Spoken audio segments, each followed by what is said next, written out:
Meanwhile, Prime Minister Narendra Modi's upcoming campaign blitz in Gujarat is poised to address not only the electoral landscape but also the simmering tensions within the state's political fabric, notably in the Saurashtra region, where discontent seems to be brewing against BJP candidate and Union Minister Purushottam Rupala. With a strategic approach, PM Modi plans to hold 6 meetings across 26 Lok Sabha seats with a particular attention on Saurashtra, amid the controversy surrounding the candidacy of Purushottam Rupala, whose comments were deemed derogatory by the Rajput community.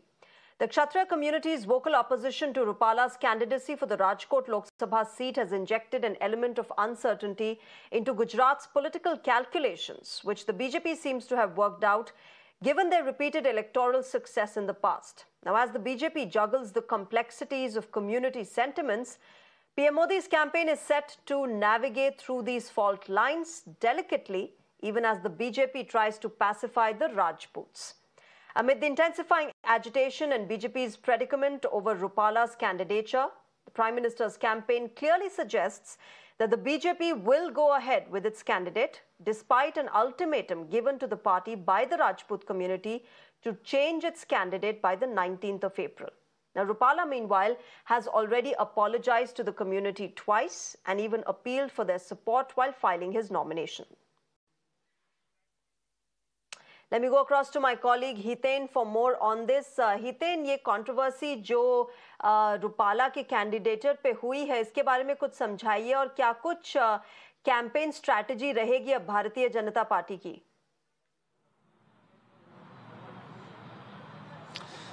देखिए, बात करें तो गुजरात में अलग अलग जिलों में कहीं ना कहीं ये बीजेपी के खिलाफ प्रोटेस्ट वगैरह जरूर दिखे, लेकिन अब तक ये प्रोटेस्ट जो चल रहा था वो सिर्फ और सिर्फ रूपाला के अगेंस्ट चल रहा था। हालांकि क्षत्रिय समाज ने डेडलाइन दी थी कि पुरुषोत्तम रूपाला का अगर नॉमिनेशन फाइल होता है उसके बावजूद हमें कोई दिक्कत नहीं है, लेकिन 19 तारीख नॉमिनेशन का आखिरी दिन है और 22 तारीख तक नॉमिनेशन जो वो रद्द करवाया जा सकता है या अपनी उम्मीदवारी वापस भी खींची जा सकती है। तब तक अगर भारतीय जनता पार्टी कोई डिसीजन नहीं लेती है तो उसके बाद ये लड़ाई सीधी भारतीय जनता पार्टी के साथ शुरू हो जाएगी और गुजरात के 26 सीटों पर इसका इफेक्ट जो है वो देखने मिलेगा। हालांकि आपको देखिए, क्षत्रिय समाज का जातिगत गणित अगर गुजरात का समझा, राजपूत कुल मिलाकर 8% है, वो बिखरे हुए हैं। इसीलिए भारतीय जनता पार्टी अब तक जो है काफी कॉन्फिडेंट नजर आ रही है कि बिखरे हुए हैं, जिसके चलते इतना ज्यादा डैमेज नहीं कर पाएंगे। लेकिन अगर ये क्षत्रिय समाज पूरा एक हो जाता है तो उसमें राजपूत भी है, फिर ठाकुर भी है, फिर अलग अलग 11 से 13 जातियां हैं, जो कुल मिलाकर ओबीसी नॉन ओबीसी मिक्स हो जाएंगे तो करीब 43% तक गुजरात में इनका वोट शेयर जो है वो जाता है,